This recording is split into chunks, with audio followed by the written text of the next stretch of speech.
ಒಂದೇ ಕಾರಿನಲ್ಲಿ ತೆರಳಿದ್ದಾರೆ ಸಿದ್ದರಾಮಯ್ಯನವರು, ಡಿಕೆ ಶಿವಕುಮಾರ್ ಅಂಡ್ ಪರಮೇಶ್ವರ್. ಅಲ್ಲಿ ಮೂವರಿಗೂ ಕೂಡ ಕರೆದುಕೊಂಡು ಹೋಗಿದ್ದು ಡ್ರೈವರ್ ಆಗಿ ಬೈರ್ತಿ ಸುರೇಶ್ ಅವರು ಡ್ರೈವ್ ಮಾಡಿದ್ರು. ಸಿದ್ದರಾಮಯ್ಯನವರು, ಡಿಕೆ ಶಿವಕುಮಾರ್ ಮತ್ತು ಪರಮೇಶ್ವರ ಅವರು ಒಂದೇ ಕಾರಿನಲ್ಲಿ ಲೋಕಭವನಕ್ಕೆ ತೆರಳಿ ಅಲ್ಲಿ ರಾಜೀನಾಮೆಯನ್ನ ಕೊಟ್ಟಿದ್ದಾರೆ.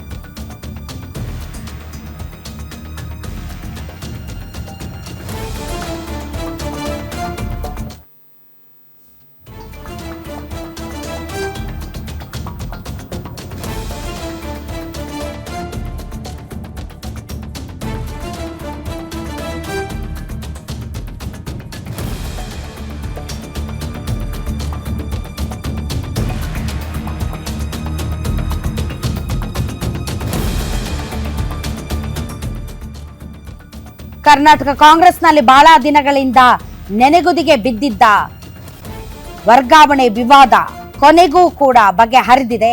ತಾವು ನೋಡ್ತಾ ಇರುವಂತಹ ದೃಶ್ಯಗಳು, ಒಂದೇ ಕಾರಿನಲ್ಲಿ ಹೊರಟಿರುವಂತಹ ನಾಯಕರುಗಳ ದೃಶ್ಯಗಳು. ಬೈರ್ತಿ ಸುರೇಶ್ ಅವರು ಆ ಕಾರನ್ನ ಡ್ರೈವ್ ಮಾಡಿದ್ದಾರೆ. ಆ ಕಾರಲ್ಲಿ ಸಿದ್ದರಾಮಯ್ಯನವರು, ಪರಮೇಶ್ವರ್ ಅವರು ಮತ್ತು ಡಿಕೆ ಶಿವಕುಮಾರ್ ಅವರು ಪ್ರಯಾಣವನ್ನ ಬೆಳೆಸಿದ್ದಾರೆ. ಆ ದೃಶ್ಯಗಳನ್ನ ತಾವೀಗ ನೋಡ್ತಾ ಇದ್ದೀರಿ. ತಾವು ನೋಡ್ತಾ ಇರುವಂತಹ ದೃಶ್ಯಗಳು ಲೋಕಭವನದಿಂದ ಬರ್ತಾ ಇರುವಂತಹ ನೇರ ಪ್ರಸಾರದ ದೃಶ್ಯಗಳು.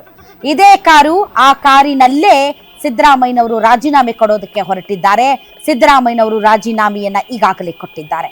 ಆ ಕಾರ್ ಏನಿದೆ, ಆ ಕಾರಿನಲ್ಲೇ ಸಿದ್ದರಾಮಯ್ಯನವರು ತೆರಳಿರುವಂತದ್ದು.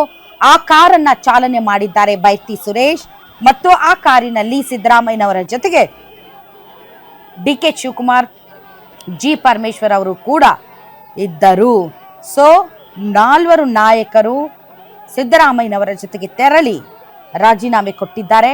ರಾಜ್ಯಪಾಲರ ವಿಶೇಷ ಕಾರ್ಯದರ್ಶಿ ಪ್ರಭುಶಂಕರ್ ಅವರಿಗೆ ಈ ರಾಜೀನಾಮೆ ಪತ್ರವನ್ನ ಸಲ್ಲಿಸಲಾಗಿದೆ.